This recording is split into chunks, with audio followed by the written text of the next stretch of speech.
ሰላም ጤና ይስጥልን አድማጭ ተመልካቾቻችን የካቲት 21 2018 ዓ.ም ዕለታዊ መረጃዎችና ዘገባዎችን ይዤ መጥቻለሁ። መረጃና ዘገባዎችን እየተከታተላችሁ አብራችሁ እንድትቆዩ ነው በአክብሮት የምጋብዛችሁ። በዚህ ሰዓት ከያዝኳቸው መረጃዎች መካከል ከባድ ውጊያ እየተደረገ ሲሆን ከተማውና ካምፖቹን ፋኖ ተቆጣጥሯል። የብልጽግና ባለስልጣናትና ሚሊሻዎች ተበትነዋል። እንዲሁም ደግሞ መከላከያ ለእነሱ ሽፋን ለመስጠት በሚል ከባድ መሳሪያ እየተኮሰ ነው። በዚህ የጨበጣና የእጅ በእጅ ውጊያ እየተደረገ ነው። የአየር ድጋፍ እየተደረገ ነው። የአየር ድብደባም ተፈጽሟል። ውጊያው ትናንትና ከቀኑ 9 ሰዓት የጀመረ ሲሆን ትላንትና ቀደም ብሎ ሁለት ከተሞችና ሁለት ካምፖችን ፋኖ በመቆጣጠር እንደዚሁ ከፍተኛ ወታደራዊ ኪሳራ ማድረስ ዛሬ የወረዳውን ዋና ከተማ መቆጣጠሩን የሚገልጸው መረጃ ነው። ይህንን ተከትሎ ወደ ደሴ ዋናው መንገድ ለመያዝ የሚደረገው ትንቅንቅም ቀጥሏል። ይህንን መረጃ ጨምሮ የተለያዩ መረጃዎችን በዚህ ሰዓት የማደርሳችሁ ይሆናል። እየተከታተላችሁ አብራችሁ እንድትቆዩ ነው በአክብሮት የምጋብዛችሁ። በተለያዩ አካባቢዎች ያሉ አሁናዊ ሁኔታዎችን በተመለከተ ዝርዝር የግንባር መረጃዎችን ይዣለሁ። እንደዚሁም ደግሞ በወታደራዊ ካምፕ አቅራቢያ ከሌሊቱ 8 ሰዓት ከ20 ከፍተኛ ፍንዳታ ተሰምቷል። ይህንን ተከትሎ ዛሬ ማለዳ ወደ ደሴ ወልዲያ የሚወስደው ዋናው መንገድ ላይ ጥብቅ ፍተሻ እየተደረገ ነው የሚል መረጃም ይዣለሁ። ይህንን ጨምሮ በተለይ በወሎ ቀጠና ያሉ መረጃዎችን ዛሬ በብዛት ይዣለሁ። እንደዚሁ ወደ ጎንደር ቀጠናም ፋኖ ወደ ከተሞች በመዝለቅ እንደዚሁ በሁለት ካምፖች ላይ ጥቃት ፈጽሟል። ከዚህ ጋር በተያያዘ ያሉ መረጃዎችን ጨምሮ በጎጃም ቀጠናም እንደዚሁ ውጊያዎች እየተደረጉ መሆናቸውን የሚገልጹ መረጃዎች አሉ። እነሱን ጨምሮ በሌሎች አካባቢ ያሉትን እንደዚሁ በሌላ መረጃ መለስባቸዋለሁ። አሁን ግን በዛም ቀጠና ውጊያ እየተደረገ መሆኑን የሚገልጹ መረጃዎች ናቸው ያሉት። እንግዲህ ሰሞኑን ውጊያው በተለያዩ አካባቢዎች በዋናነት ላለው ከየካቲት 1 ጀምሮ ደቡብ ጎንደር ላይ ማዕከሉን አድርጎ ሲደረግ የነበረው ውጊያ ከዛ አስከትሎ ወደ ማዕከላዊ ጎንደር ደልጊ፣ አለፋና ጣቁሳ ቀጠናዎች እንደዚሁ ከተስፋፋ በኋላ አሁን ደግሞ በተለያዩ አካባቢዎች ውጊያዎች እየተደረጉ ነው። ዛሬ በተለይ በወሎ ቀጠና ያሉ መረጃዎችን በብዛት በዚህ መረጃ ጊዜ አደርሳቸዋለሁ። ሌሎች አካባቢ ያሉትን ደግሞ በኋላ ይመለስባቸው ይሆናል። ሰሞኑን በአዋሳ በልዩ ዘመቻዎች 65ኛ ምስረታ ላይ የነበረው ኮማንዶ ኃይል እና ትርኢት ሲያሳይ የነበረው ኃይል ወደ ሸዋ እንዲገባ ተደርጓል ተብሏል። አዲስ ኤሊት ፎርስ ሪፐብሊካን አየር ኃይል እና ልዩ ኮማንዶ ወደ ሸዋ ቀጠና እንዲገባ ተደርጓል።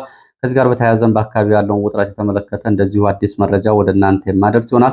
እየተከታተላችሁ አብራችሁ እንድትቆዩ ነው በአክብሮት የምጋብዛችሁ። ሀሳብ አስተያየት ቢኖራችሁ ጥቆማ ዜና@gmail.com ላይ ልታደርሱ ትችላላችሁ።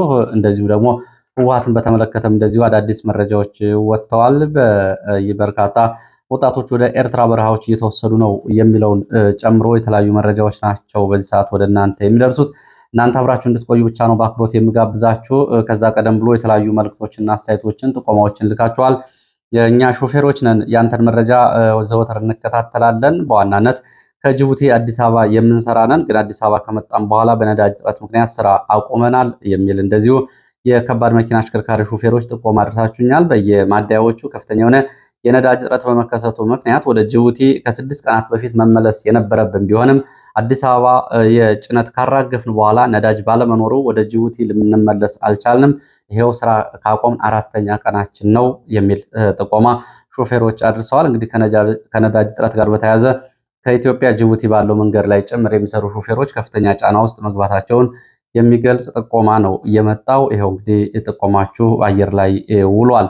ሌላው መረጃ እንደዚሁ ከተለያዩ ሆስፒታሎች የሚመጡ የጤና ባለሙያዎች ጥቆማዎችና እንደዚሁ ደግሞ አቤቱታዎች ናቸው። በባህር ዳር በሚገኘው የባህር ዳር ዩኒቨርሲቲ ሆስፒታል ጣና ይቅርታ በሚገኘው ስፔሻላይዝድ ሆስፒታል ማለት አዲስ ሆስፒታል ማለት ነው የሚሰሩ ሰራተኞች የዲዩቲ አገልግሎት ከተከለከሉ ረጅም ጊዜ ሆኗቸዋል። የጥበበጊዮን ስፔሻላይዝድ ሆስፒታል ከዚህ ጋር በተያያዘ ያለውን ሁኔታ በተመለከተ እንደዚሁ ጥቆማ አድርሰዋል የጤና ባለሙያዎቹ። ከዛ ቀደም ብሎ ደሴ፣ ደብረታቦር፣ ጎንደር የነበሩ የጤና ባለሙያዎችም ከመስከረም ጊዜ ጀምሮ የትርፍ ሰዓት ክፍያ አልተከፈለን፣ ባለፈው ዓመት በፐብሊክ ሰርቪስ ስምምነት ሲደረግ የጤና ባለሙያዎች ጥያቄ ሲቀርብ እንደዚሁ ተካተው ከነበሩ ጥያቄዎች አንዱ ይሄ ነበር፣ አልተፈጸመም። ይልቅ በተቃራኒው የጤና ባለሙያዎችን እየጠሩ በተቋም ውስጥ ያሉ የብልጽግና ጋር እንዲሁም ደግሞ በተለያየ መንገድ ሹመት ያላቸው ሰዎች የጤና ባለሙያዎችን እያስፈራሩ ነው። ያለ ዲዩቲ ትሰራላችሁ፣ ያለ ትርፍ ክፍያ ትሰራላችሁ፣ መብታችሁን ጠይቃለሁ ብትሉ ሌላ ችግር ይገጥማችኋል በሚል ጫና እየደረሰብን ነው ብለዋል። ባህር ዳር ዩኒቨርሲቲ እንግዲህ ጤና ሳይንስ ኮሌጅ ሆስፒታል የመጣ ጥቆማ ነው። በሌሎች አካባቢዎች ያሉትንም እንደዚሁ አደርሳለሁ። እንግዲህ ስለላካችሁልኝ አመሰግናለሁ። ወደ መረጃዎች ነው የሚሄደው። ወደ መረጃዎች ሲሄዱ ወደ ትግራይ የሚወስደን መረጃን ማስቀድመው በትግራይ የንዑስ ማንነትና የፖለቲካ እንዲሁም ደግሞ የአስተዳደር ጥያቄዎች እየገፉ መምጣታቸውን የሚገልጹ መረጃዎች ናቸው የወጡት። ይሄ ላለፉት 51 ዓመታት በትግራይ የተገነባውን ብሔርተኝነት አደጋ ላይ ጥሎታል ነው የተባለው። አሁን በተለያየ መንገድ የህወሓትን ውስጣዊ ፖለቲካዊና ወታደራዊ መዳከም ተከትሎ በትግራይ ውስጥ አዳዲስ የንዑስ ማንነቶችና እንዲሁም ደግሞ የፖለቲካና የአስተዳደር የማንነት ጥያቄዎቹ ወደፊት ገፍተው እየመጡ ነው። ከነዚህ መካከል በትላንትናው ዕለት አህዱ ሬዲዮ የዘገበው በተንቤን ቀጠና የሚገኙ የተንቤን አገው ማንነትና ራስን የማስተዳደር ጥያቄ ለፌዴሬሽን ምክር ቤት መቅረቡ ነው እየተዘገበው። የራሱን አስተዳደር ማንነትና ምክር ቤት እንዲሰጠው የሚጠይቅ ነው የተንቤን አገው የማንነትና አስተዳደር ጥያቄ። አስተባባሪዎቹ ጥያቄውን ወደ ፌዴሬሽን ምክር ቤት እየወሰዱት የትግራይ ክልል ተደጋጋሚ ጥያቄዎችን በሚያቀርቡም እያፈናና ድፍጠጣ እያደረገባቸው መሆኑን ነው የተዘገበው።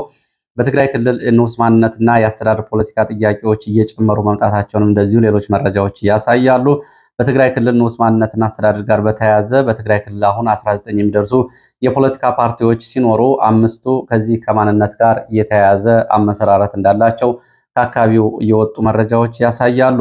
በትግራይ እንግዲህ በአጠቃላይ ካሉት ፓርቲዎች መካከል በትግራይ በዋናው የአድዋ ቡድን በሚሉ ጭቆና የሚደርስባቸው በሚል የፖለቲካ ፓርቲዎችን መስርተው እየታገሉ ካሉት መካከል በማንነት ከተደራጁት የፖለቲካ ፓርቲዎች መካከል ሹም ተንቤን ተብሎ የሚጠራው ፓርቲ፣ ሰባ እንደርታ ተብሎ የሚጠራው አካባቢ፣ የራያ አካባቢ ፓርቲዎችና እንደዚሁ ደግሞ ሌሎች ፓርቲዎች ይገኙባቸዋል። እነዚህ እንግዲህ ከአሲምባና ከኢሮብ ማህበረሰብ ጋር በተያያዘ ከዚህ ቀደም ብሎ የተመሰረቱ ዲሞክራሲያዊ ፓርቲ የሚል ነበረ። ይህንን ጨምሮ 19 ፓርቲዎች በትግራይ ውስጥ ይገኛሉ። 5ቱ የንዑስ ማንነት የፖለቲካ አጀንዳ የያዙ ናቸው። ይህ እንግዲህ በትግራይ ክልል እና የህወሓት አጠቃላይ ጠንካራ በነበረበት ዘመን ታፍኖ ተይዞ የነበረው የማንነት እና በአድዋ ቡድን ጫና ውስጥ ገብቶ የነበሩ ንዑስ ማንነቶች አሁን የራስን በራስ የማስተዳደር ጥያቄዎችን እና የብሔርተኝነታቸውን በአካባቢያቸው ይዘው እየመጡ ነው። ይህም እንግዲህ የህወሓት ብሔርተኝነት አደጋ ውስጥ ስለመውደቁ ማሳያ ነው። ወደ ወልቃይት ጠገዴ ስንሄድ ወልቃይት ጠገዴ ማንነት አስመላሽ ኮሚቴ ምርጫ ቦርድ እና ስምረት ፓርቲ ምርጫ ቦርድን ከሶ በፍርድ ቤት በወልቃይት ቀጠና በራያ በጠለምትና በኮረም ቀጠናዎች ይደረጋል የተባለውን የምርጫ ቦርድ እና የምርጫ ቅስቀሳና እንዲሁም ደግሞ የምርጫ ቁሳቁስ ስርጭትን ማሳገዱና ለየካቲት 25 ቀጠሮ መሰጠቱ ይታወቃል። ከዚህ ጋር በተያያዘ በወልቃይትን ጉዳይ በተመለከተም እንደዚሁ ጥያቄ ቀርቧል። የወልቃይት ጠገዴ አማራን ማንነት አስመላሽ ኮሚቴ ለፌዴራል ከፍተኛ ፍርድ ቤት በአመልካች ስምረት ፓርቲና የኢትዮጵያ ምርጫ ቦርድ መካከል በፍርድ ቤት እየታየ ባለው ጉዳይ መብትና ጥቅማችን ስለሚነካ ጣልቃ ገብተን እንድንከራከር ጣልቃ ገብተን አቤቱታ አስገብተን የተከበረው ፍርድ ቤት ጉዳዩን አይቶ ለመወሰን እንደዚሁ መብታችን እንዲፈቅድልን የሚል አቤቱታ ማቅረባቸው ነው የተገለጸው። ፍሬ ነገሩ እንደሚከተለው ቀርቧል። የካቲት 22 2018 ዓ.ም በቁጥር 351364 ለፌዴራል ከፍተኛ ፍርድ ቤት አዲስ አበባ በፍትሐብሔር ክስ 41 መሰረት ጣልቃ እንድንገባ እንዲፈቀድልን ለማመልከት የጣልቃ ገብ የቀረበ አቤቱታ ይላል። ከሳሽ እና አመልካች አንደኛ የትግራይ ዲሞክራሲያዊ ስምረት ፓርቲ፣ ተከሳሽ ተጠሪ የኢትዮጵያ ምርጫ ቦርድ፣ ጣልቃ ገቦች የወልቃይት ጠገዴ አማራ ማንነት አስመላሽ ኮሚቴ። ከሳሾቹ በቀን 19 2018 ዓመተ ምህረት የካቲት ማለት ነው የተጻፈ በቃለ መሐላ ላይ የተደገፈ ክስና የእግድ አቤቱታ ፍርድ ቤቱ ክርክሩ ታይቶ ተለዋጭ ትዕዛዝ እስከሚሰጥ ድረስ አቤቱታ የቀረበበት የተከሳሽ ተጠሪ በ16/6/18 በአማራ ብሔራዊ ክልላዊ መንግስትና በትግራይ ብሔራዊ ክልላዊ መንግስት አከራካሪ የሆኑ ምርጫ ክልሎች በተመለከተ የሰጠው ውሳኔ ለጊዜው የታግዶ እንዲቆይ በፍርድ ቤት 154 መሰረት ትዕዛዝ የሰጠ መሆኑ ይታወቃል። በመሆኑም አመልካቾች ያቀረቡት ክስ እና የእግድ አቤቱታ የኢትዮጵያ ምርጫ ቦርድ በቀን 16/6/2018 ይህ ውሳኔ በኢፌዴሪ ህገ መንግስት አንቀጽ ቁጥር 38 መሰረት ለህዝብ ተወካዮች ምክር ቤት የመምረጥና የመመረጥ መብት ከሰጣቸው የምርጫ ክልሎች ውስጥ የሁመራ አዲረመጽ ምርጫ ክልሎች 2013 ጀምሮ እስካሁን ድረስ ትግራይ ክልል ወጥቶ በወልቃይት ጠገዴ ሰቲት ሁመራ ዞን ራሱን እያስተዳደረ ነው። እንዲሁም የወልቃይት ጠገዴ የአማራ ማንነት አስመላሽ ኮሚቴ ላለፉት 10 ዓመታት በላይ የወልቃይት ጠገዴ የአማራ ህዝብ ማንነትና የወሰን ጥያቄ ፍትህ ለመስጠት ከህዝብ ፒቲሽን አስፈርሞ በተወካይነት እየሰራ ያለ ኮሚቴ በመሆኑ አመልካቾች ያቀረቡትን ክስ ሆነ ፍርድ ቤቱ የሰጠውን እግድ በክርክር ሂደቱ ላይ ተካፋይ ባልሆንበት ሁኔታ የሚሰጠው ውሳኔ በኢፌዴሪ ህገ መንግስት አንቀጽ 38 ላይ የተመለከተውን የመምረጥና የመመረጥ መብት ጥቅማችንን የሚነካ በመሆኑ የተከበረው ፍርድ ቤት ወደ ክርክሩ ጣልቃ ገብተን እንድንከራከር እንዲፈቅድልን በትህትና እንጠይቃለን። ቴዎድሮስ ታደሰ በላይ ጠበቃ። እንግዲህ ወልቃይት የማንነት አስመላሽ ኮሚቴው ለፍርድ ቤቱ በጉዳዩ ላይ ጥቅሜን የሚነካ ስለሆነ ጣልቃ ገብቼ መከራከር ፈልጋለሁ በሚል የጻፈው ፍሬ ነገር ነው። እንግዲህ ጉዳዩ የካቲት 25 በሚቀጥለው ክርክሩ ምላሽ ይሰጥበታል። እሱን የምንከታተል ይሆናል። በአሩሲ በአማራና በኦርቶዶክስ እምነት ተከታዮች ላይ የሚፈጸመው ጭፍጨፋ አሁንም እንደቀጠለ ነው። በትላንትናው ዕለት ብቻ ከ21 በላይ የኦርቶዶክስ እምነት ተከታዮች በአሰቃቂ ሁኔታ ተጨፍጭፈዋል። ከነዚህ ውስጥ አንዱ ካህን እንደሆነ ነው የተገለጸው። በዚህ ጭፍጨፋ ላይ እንግዲህ በአካባቢው ታጥቀው የሚንቀሳቀሱ አካላት ይህን ጭፍጨፋ እየፈጸሙ እንደሆነ የሀገረ ስብከቱ ሊቀ ጳጳስ አቡነ ኤልሳ ገልጸዋል። 21 የሚሆኑ ኦርቶዶክስ እምነት ተከታዮች በአሰቃቂ ሁኔታ ተጨፍጭፈዋል። ከነዚህ ውስጥ አንዱ ካህን መሆኑን የገለጹት ጳጳሱ 8 የሚሆኑ እንደዚሁ ታግተው ተወስደዋል። የካቲት 20 ትላንትና ቀብራቸው ተፈጽሟል ተብሏል። በዚህ ዓመት እንግዲህ ከጥቅምት በኋላ እንኳ እስካሁን ድረስ የተጨፈጨፉት የኦርቶዶክስ እምነት ተከታዮች ቁጥር ወደ 111 እየደረሰ ነው ባሉ አሃዛዊ መረጃዎች መሰረት። ይህም እንግዲህ ትላንትና እየሆነው ነው። ይህንን በተመለከተ ጳጳሱ ንብረታቸውም ወድሟል፣ ታግተውም ተወስደዋል። በአካባቢው ከባድ የኦርቶዶክስ አደጋ ተደቅኗል። ጳጳሱ ገዳዮቻችን በከንቱ ለምን ይገድሉናል? የሚመለከተው አካል ለምን ጥበቃ ያደርግልን? ሲሉ ምሬታቸውን አሰምተዋል። ማህበረ ቅዱሳን ቴሌቪዥን እንደዘገበው። ወደ ሌሎች መረጃዎች ሲሄድ ደግሞ በለንደን በሚገኘው የአዘርባይጃን ኤምባሲ ፊት ለፊት በለንደን የሚኖሩ ኢትዮጵያውያን ተቃውሞ ሰልፍ አድርገዋል። የተቃውሞ ሰልፉ ያደረጉት ደግሞ ሰሞኑን አብይ አህመድ ወደ አዘርባይጃን ሄዶ የመከላከያ ስምምነት የጦር መሳሪያ ግዢዎችን መፈጸሙን ተከትሎና ከዚህ ጋር በተያያዘ አዘርባይጃን የጦር መሳሪያ ሽያጯን አውግዘዋል። በጦር መሳሪያ ሽያጩ በርካታ ኢትዮጵያውያን እንደዚህ ንጹሃን እየተጨፈጨፉ መሆኑን እና ዓለም ይህንን ዘወር ብሎ እንዲመለከተው ሰልፈኞቹ ጠይቀዋል። በቅርብ ጊዜ ንቁ ተሳትፎ ከሚያደርጉ የዲያስፖራ አባላት መካከል ለንደን የሚገኙ ይገኙበታል። ያው እንግዲህ ለንደን ካለው ቁጥር አንጻር እነሱ ጋር ያለው ተሳትፎ በሰው ቁጥር ሲታይ እዚህ ግባ የማይባል ቢሆንም ግን ጥቂቶችን ቢሆኑ ይህንን እያደረጉ መሆናቸውን ከዲያስፖራው አንጻር የሚታይ መረጃ ነው። ሌላው መረጃችን ወደ ሰሜን ወሎ ራያ ቆቦ የሚወስደን ነው። በራያ ቆቦ በገበያ መሃል በተፈጸመ ጥቃት የወረዳው የሚሊሻ አስተባባሪን ጨምሮ የገደምዩና የአካባቢው አስተዳዳሪ መገደላቸውን መረጃዎች ጠቁመዋል። ይህንን ጥቃት የፈጸሙት ፋኖዎች ወደ ገበያ በማምራት ሲሆን ሚሊሻ አባላትን ጨምሮ 4 ሰላማዊ ሰዎችም ስለመገደላቸው መረጃዎች ገልጸዋል። የሚሊሻ አባላቱ እነዚህን የሚሊሻ አስተባባሪውና የአካባቢውን አስተዳዳሪ ለመከላከል በከፈቱት የአጸፋ ምላሽ ንጹሃን መገደላቸውን ሰኞ ገበያ ተብሎ የሚጠራው አካባቢ የወጡ መረጃዎች ያሳያሉ። ይህ የተፈጸመው የካቲት 20 2018 ዓ.ም በትላንትናው ዕለት ነው። ወደ እዚሁ ሰሜን ወሎ ወደ ወልዲያ ዙሪያ የሚወስደውን መረጃዎች ሳስከትል ወልዲያ ዙሪያ በሲሪንቃ አቅራቢያ በሁለት ግንባሮች በተደረገ ውጊያ እንደዚሁ ሰብአዊ፣ ቁሳዊና ወታደራዊ ኪሳራ ደርሷል። ከሲሪንቃ ከተማ በሁለት አቅጣጫ ማለትም በቱሉ አምባ እና እንዲሁም ደግሞ በሞላ ጊዮርጊስ ተብሎ በሚጠሩ በሁለት ግንባሮች ከተንቀሳቀሰው መከላከያ ጋር ፋኖ ባደረገው ውጊያ በሁለቱም ግንባር በተደረገው ውጊያ ጉዳት ደርሷል። የሁለቱ ግንባር ዘመቻ ዋና ዓላማ መርጦ ተብላ የምትጠራውን ከተማ ለመቆጣጠር እንደነበር የገለጹት የመረጃ ምንጮቹ ፋኖ በሰጠው ያጸፋ ምላሽ እንግዲህ ወደ መርጦ የሚያስገባው መንገድ በመዝጋትም ያጸፋ ምላሽ ሰጥቷል። በዚህ ምክንያት እስከ ቀኑ 10 ሰዓት ድረስ ሲሪንቃ አቅራቢያ ውጊያ ቀጥሏል። መከላከያ ወደ መርጦ ከተማ በሁለት አቅጣጫ ያደርገ የነበረውና በሶስት አቅጣጫ ሽፋን የሰጠበትን የእግረኛና የከባድ መሳሪያ ድብደባ ሳያሳካ ወደ ኋላ ወደ ወልዲያ ተመልሷል ነው የተባለው። አመሻሹን ቦታውን ለቆ ወደ ወልዲያና ሲሪንቃ ተመልሷል። መርጦ ከተማን እንደዚሁ አሁንም ፋኖ እንደተቆጣጠረ ነው። ቀደም ብሎ እንግዲህ ከወልዲያ ጀነቶ ተብሎ በሚጠራው ወደ መርጦ፣ ከመርሳ ቦሆሮ ተብሎ ወደሚጠራው አካባቢ ወደ መርጦ የከባድ መሳሪያና የእግረኛ እንቅስቃሴ ቢደረግም ፋኖን በሰጠው ያጸፋ ምላሽ ይሄን እቅድ ማሳካት አልተቻለም። በውጊያው የደረሰው ጉዳት በዝርዝር አልታወቀም። በዚሁ ሰሜን ወሎ ውርጌሳ ከተማ አቅራቢያ በሚገኝ ወታደራዊ ካምፕ ላይ ሌሊቱን ተከታታይ ፍንዳታ መሰማቱን የመረጃ ምንጮች ገልጸዋል። በተለይ ጋቲራ ጊዮርጊስ ተብሎ የሚጠራው ቦታ ላይ በሚገኝ ካምፕ አቅራቢያ ከፍተኛ ፍንዳታ ሌሊቱን መድረሱን ተከትሎ አሁን ዛሬ ንጋት ጀምሮ በተለያዩ አካባቢዎች ከፍተኛ ጥበቃና ፍተሻ እየተደረገ መሆኑን የመረጃ ምንጮች ገልጸዋል። ሌሊቱ 8 ሰዓት ከ20 ፍንዳታ እንደተሰማና ለግማሽ ሰዓት ተኩስ እንደነበር የሚገልጹት የዓይን እማኞች በፍንዳታውና በተኩሱ የደረሰው ጉዳት በዝርዝር አልታወቀም። ውርጌሳ መርሳ፣ ከውርጌሳ መርሳ ወልዲያ፣ ከውርጌሳ ውጫሌ ሐይቅ ደሴ፣ አሁን በዚህ በዋናው መንገድ ላይ ጥብቅ ፍተሻ እየተደረገ ነው።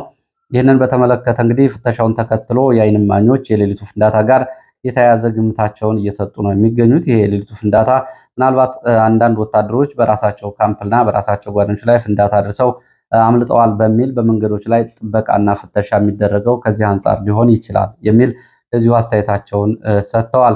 ከህወሓት ጋር የተያያዙ መረጃዎችን ላድርስና ወደ ከባድ ውጊያ እየተደረገበት ወዳለው ቀጠና መለሳለሁ። በህወሓት ካሉት የጦር ሰፈሮች መካከል በትግራይ ካለው የጦር ሰፈር ባሻገር በውጭ ሀገራት እንግዲህ በሱዳን ውስጥ ትልቅ የጦር ሰፈር እንዳለው በተደጋጋሚ ሲዘገብ ቆይቷል። በሱዳን በሚገኘው የአርሚ 7 ማዘዣ ጣቢያ እንግዲህ ከሁመራ ከተማ በትይዩ በ52 ኪሎ ሜትር ርቀት ላይ ከሁመራ ከተማ እንዲሁም ደግሞ ከኢትዮጵያ ድንበር በ15 ኪሎ ሜትር ርቀት ላይ የሚገኝ ነው የህወሓት ወታደራዊ ካምፕ። በዚህ ካምፕ ውስጥ አርሚ 7 እየተባለ የተደራጀ የህወሓት ታጣቂ ኃይል አለ። የቀድሞው ማይካድራ ላይ ጭፍጨፋዎችን በመፈጸምና አሰቃቂ ግፎችን ፈጽሞ ወደ ሱዳን የሸሸው ነው። ይሄ ኃይል እንግዲህ ራሱን አርሚ 7 እያለ የሚያደራጀው በዚህ ኃይል በአንድ ሳምንት ብቻ ከ180 በላይ የሚደርሱ ስለመጥፋታቸው ነው የተገለጸው። ይህንን ተከትሎ በሱዳን እስከ ካርቱም ድረስ በሚገኙ የትግራይ ተወላጆች በመጠለያ ጣቢያ ጭምር ያሉ ለወታደራዊ ግዳጅ እየታፈሱ እንደዚሁ ወደዚህ ካምፕ እየተወሰዱ መሆናቸውን የሚገልጹ መረጃዎች አሉ። ባለፈው ወር ብቻ እንደዚሁ ከወታደራዊ እንቅስቃሴውን ተከትሎ ጥር 18 ጀምሮ ማለት ነው ከካምፑ በዝግጅትና በተጠንቀቅ ከነበሩት ውስጥ የቡድን መሳሪያዎችን ጭምር እየሸጡ ወደ ሊቢያ እና ወደ ሌሎች ቦታዎች የጠፉ ታጣቂዎች አሉ። ይህ ጉዳይ አሳሳቢ መሆኑን ተከትሎ አሁን እንግዲህ በሱዳን በሚገኙ የትግራይ ተወላጆች ታፍሰው ወደ ስልጠና እንዲገቡ እንቅስቃሴ እየተደረገና አፈና እየተፈጸመ መሆኑን ነው የተገለጸው። በዚህ በኩል የአልቡርሃን ጦር የትግራይ ተወላጆችን እያሳለፈ በሱዳን ለሚገኙ የአርሚ 7 አዛዦች ለነ ጀነራል ሙዘይ መኮንን እየሰጠ መሆኑን መረጃዎች ጠቁመዋል። ከዚህ ከህወሓት ጋር በተያያዘ እንደዚሁ የስምረት ፓርቲ እንደዚሁ በዚህ ጉዳይ ላይ የሚከተሉትን መረጃዎች አጋርቷል። ያው ስምረት ፓርቲ እንግዲህ የህወሓት ክፋይ ነው። ይሄ ስምረት ፓርቲ የኤርትራ ጦር በትግራይ በ5 ቦታዎች ላይ ገብቶ ሰፍሯል የሚል ለሚዲያዎች ተናግሯል። ስምረት ፓርቲ የኤርትራ ጦር በትግራይ 5 ቦታዎች ሰፍሯል ቢልም ቦታዎቹን በዝርዝር በሚዲያ አልገለጸም። የኤርትራ ጦር ወደ ትግራይ በ5 ቦታዎች መስፈሩና መግባቱን ተከትሎ በርካታ የትግራይ ወጣቶች በስጋት ትግራይ ለቀው ወደ ሳውዲ አረቢያ፣ ወደ ሊቢያ እና ወደ አዲስ አበባ ወደ መሀል ሀገር እየተሰደዱ መሆናቸውን እንደዚሁ ስምረት ፓርቲ ይህንን ገልጿል። ስምረት ፓርቲ በትግራይ አስተዳደር የኤርትራ መንግስትም በካውንስል ውስጥ አብሮ እያስተዳደረ ነው ሲል ክስ አቅርቧል። የኤርትራ መንግስት 1 ህወሓት 2 3 ጊዜያዊ አስተዳደሩ በጋራ ካውንስል አቋቁመው ነው ትግራይን እያስተዳደሩ ያሉት ብሏል። ይሄ እንግዲህ የስምረት ፓርቲ ፕሬዝዳንት የትግራይ ጊዜያዊ አስተዳዳሪ በነበረበት ጊዜ ጌታቸው ረዳ በክልሉ ላይ ከነበረው አስተዳደር ትይዩ ይሄ መቋቋሙን ነው እየገለጸ ያለው ፓርቲው። እንግዲህ በዚህ በኩል የኤርትራ መንግስት ያለው ነገር የለም። የኤርትራ ጦር የትግራይ ወጣቶችን ለወታደራዊ ስልጠና ወደ ኤርትራ በረሃዎች እየወሰደ ይገኛል የሚልም ክስ ይህንን አቅርቧል። ህወሓትና የኤርትራ መንግስት ወደ መሀል ሀገር ሰዎችን አስርጎ ማስገባት የጸጥታ ችግር ለመፍጠር እቅድ ይዘው እየተንቀሳቀሱ ነው ብሏል። ይህንን ያለው የስምረት ፓርቲ የቃል አቀባይና ህዝብ ግንኙነት ጣመ አርዶም ነው ከአህዱ ሬዲዮ ጋር በነበረው ቆይታ። በዚህ ላይ የኤርትራ መንግስት የሚሰጠው ምላሽ ካለ እንዲሁም ደግሞ ተዛማጅ ምላሾች ከህወሓት በኩል የሚወጡ ከሆነ የሚዲያ ሽፋን ይሰጣቸዋል። አሁን ወደ ያስኩት መረጃ ሄዳለሁ። አሁን ያስኩት መረጃ እንግዲህ በመቅደላ ደቡብ ወሎ ምዕራብ ወረዳዎች ከሚባሉት መካከል መቅደላ ወረዳ ከባድ ውጊያ እየተደረገ ነው። መቅደላ ወረዳን ብዙዎቻችሁ ታውቁታላችሁ። እንግዲህ አጼ ቴዎድሮስ በኢትዮጵያ አንድነት ውስጥ የመጨረሻ የምሽጋቸው አድርገውት የነበረው ቦታ ነው። በኢትዮጵያ ታሪክ ውስጥ ትልቅ ስም ካላቸው ቦታዎች መካከል ይታወቃል። መቅደላ ካፋፉ ምን ጩኸት በረከተ የሴቱን ባናውቅም ወንድ አንድ ሰው ሞተ እየተባለው እንግዲህ አጼ ቴዎድሮስ በዚህ ቦታ ሽጉጥ ጠጥተው የወደቁበት ቦታ ነው። ዛሬ ስለ ቦታው ሳይሆን በቦታው እየተደረገ ስላለው አሁን ሁኔታ ለመናገር ነው ይህን መግቢያ ያደረኩት። በመቅደላ ወረዳ አሁን ከባድ ውጊያ እየተደረገ ነው የሚገኘው። በወረዳው ዋና ከተማ ማሻ ከተማ ዙሪያ ከትላንት ጀምሮ ከባድ ውጊያ እየተደረገ እንደሆነ የመጡ መረጃዎች ያሳያሉ። በመከላከያና በፋኖ መካከል ነው ውጊያ እየተደረገ ያለው። ውጊያው አሁን የጨበጣ የሚባል አለ። አንዳንድ ቦታዎች ደግሞ መከላከያ ለቆ ወጥቷል። ዛሬ ከማለዳ ጀምሮ በመቅደላ ወረዳ ማሻ ከተማ ዋልካ ሰፈር ተብሎ በሚጠራው አካባቢ ከባድ የጨበጣ ውጊያ መደረጉን የዓይን እማኞች ይገልጻሉ። በመከላከያ የከባድ መሳሪያ ሽፋንና ድብደባ እያደረገ ይገኛል። ሚሊሻውና አድማ ብተናው የብልጽግና አመራሮችን አጅቦ ወጥቷል፣ ለቆ ወጥቷል። የብልጽግና አመራሮችም እንደዚሁ ለቀው ወጥተዋል፣ ወደ ገጠራማ አካባቢ ተበትነዋል። ባዙራ መግቢያ፣ ደብረ ዘይት ኮሬብ መግቢያ ባሉ በሮች ከባድ ውጊያ እየተደረገ እንደሆነ የዓይን እማኞች ይገልጻሉ። ይህንን ተከትሎ የደሴ መውጫ ዋና መንገድ እንደዚሁ ፋኖ ለመያዝ እንዲሁ ደግሞ መከላከያ ይህን መንገድ ላለማስያዝ ከባድ ፍልሚያ እየተደረገ መሆኑን ከማለዳ ጀምሮ የወጡ መረጃዎች ያሳያሉ። መከላከያ በከባድ መሳሪያ እየሸሹ ላሉት የብልጽግና ባለስልጣናት ሽፋን ይሰጣል። እንደዚሁ ደግሞ በከተማ ውስጥ የከባድ መሳሪያ ድብደባ ያደርጋል። ከዚህ ባሻገር አየር ኃይሉም ተከታታይ ድብደባ መፈጸሙን የሚገልጹ መረጃዎች ወጥተዋል። በመቅደላ ወረዳ ማሻ ከተማ በዚህ ሰዓት እንግዲህ እየሆነ ያለውን በተመለከተ የስልክና የመብራት አገልግሎትም ስለመቋረጡ ነው መረጃዎች የገለጹት። መከላከያው ወደ ቃብቲያ ተብሎ ወደሚጠራው አካባቢ አሁን በዚህ ሰዓት ለቆ እየወጣ ሲሆን ፋኖ ከተማውና አብዛኞቹ ካምፖችን መቆጣጠሩ ነው የተገለጸው። ፋኖ በተለይ በአዛራ ባየር አንጃዋ መግቢያ በሮችን ተከትሎ የኮሶ ተብሎ በሚጠሩ በአራት አቅጣጫዎች ወደ ማሻ ከተማ መግባቱ ተገልጿል። አሁን ዛሬ ማለዳ ገበያ ተብሎ የሚጠራው አካባቢ የአየር የድሮን ድብደባ ተፈጽሟል። በድሮን ድብደባው ባለው ውጊያ የደረሱትን ጉዳቶች በዝርዝር ለማወቅ ግን አልተቻለም። ትላንትና ቀደም ብሎ ከማሻ ከተማ በቅርብ ርቀት በሚገኙት ደብረ ዘይት እና ኮሬብ አካባቢዎች ከባድ ውጊያ ነበረ። በተለይ ደብረ ዘይት እና አንጃዋ ተብሎ በሚጠሩት አካባቢዎች በተደረገ ውጊያ ከፍተኛ ሰብአዊ፣ ቁሳዊ ጉዳት ደርሷል። ደብረ ዘይት አካባቢ በነበረው ውጊያ 15 የመከላከያ አባላት በፋኖ ተይዘዋል ወይ ደግሞ እጅ ሰጥተዋል። 7 የሚሆኑ ደግሞ ስለሞታቸውና ዛሬ ቀብር ስነስርዓት ስለመፈጸሙ ተገልጿል። እዚህ ደግሞ ቁጥራቸው ያልታወቀ አስከሬንና ቁስለኞች ተነስተው የተወሰዱ አሉ። ትላንትና ደብረ ዘይት ከቀኑ 9 ሰዓት ተኩል ገደማ የጀመረው ውጊያ ዛሬ ረፋድ ድረስ ቀጥሎ ዛሬ ረፋድ ማሻ ከተማን የወረዳውን ዋና ከተማ ፋኖ ተቆጣጥሯል። ደብረ ዘይትና አንጃዋ በነበረው ውጊያ እንደዚሁ ሌላ ጉዳቶችም አሉ። የአድማ ብተናና የሚሊሻ እሱም በዝርዝር አልታወቀም ነው የተባለው። ወታደራዊ ኪሳራ ደርሷል። ደብረ ዘይትና አንጃዋ የተጀመረው ውጊያ ዛሬ ቀጥሎ ፋኖ ማሻ ከተማን ሙሉ በሙሉ ተቆጣጥሯል። የብልጽግና አመራሮች ያጀበው መከላከያና ሚሊሻ የኮሶን የተኩስ ሽፋን በመከላከያ እየተሰጠው እየወጣ ነው። መከላከያ ደግሞ ከማሻ ወደ ተንታ ደሴ የሚያስወጣውን መንገድ ለመያዝና ወደ ቅብትያ ተብሎ ወደሚጠራው አካባቢ እንደዚሁ ወደኋላ እየወጣ ነው የሚገኘው። በዚህ በኩል እንግዲህ ያለው ሁኔታ በዚህ ቀጥሏል። ብሬን ስናይፐር እና ጨምሮ ትላንትና በነበሩ ውጊያ የነፍስ ወከፍ መሳሪያዎች በፋኖ እጅ መግባታቸውን ደብረ ዘይት ተብሎ የሚጠራው አካባቢ በነበረው ውጊያ አካባቢ መረጃውን ያደረሱ የመረጃ ምንጮች ይህንን ገልጸዋል። ይህንን ተከትሎ አሁን ከተንታ እስከ መቅደላ ድረስ አዲስ የድሮን ቅኝት እየተደረገ ነው የሚገኘው። የድሮን ስምሪት ተደርጓል። ጠዋት 2 ጊዜ የድሮን ጥቃት ተፈጽሟል። በፍንዳታው እና በድሮን ጥቃቱ የደረሰው ጉዳት ግን እየተጣራ መሆኑ ነው እየተገለጸው። ከዚህ ጋር በተያያዘ ያሉ ተጨማሪ መረጃዎችን በቀጣዩ መረጃ ጊዜ ይዤ የመለስ ይሆናል። ወደ ሸዋ የሚወስድን መረጃ ላስከትል። በሸዋ ተጨማሪ ኮማንዶ እና ኤሊት ፎርስ ስምሪት ስለመውሰዱ እና እየገባ ስለመሆኑ የወጡ መረጃዎች ያሳያሉ።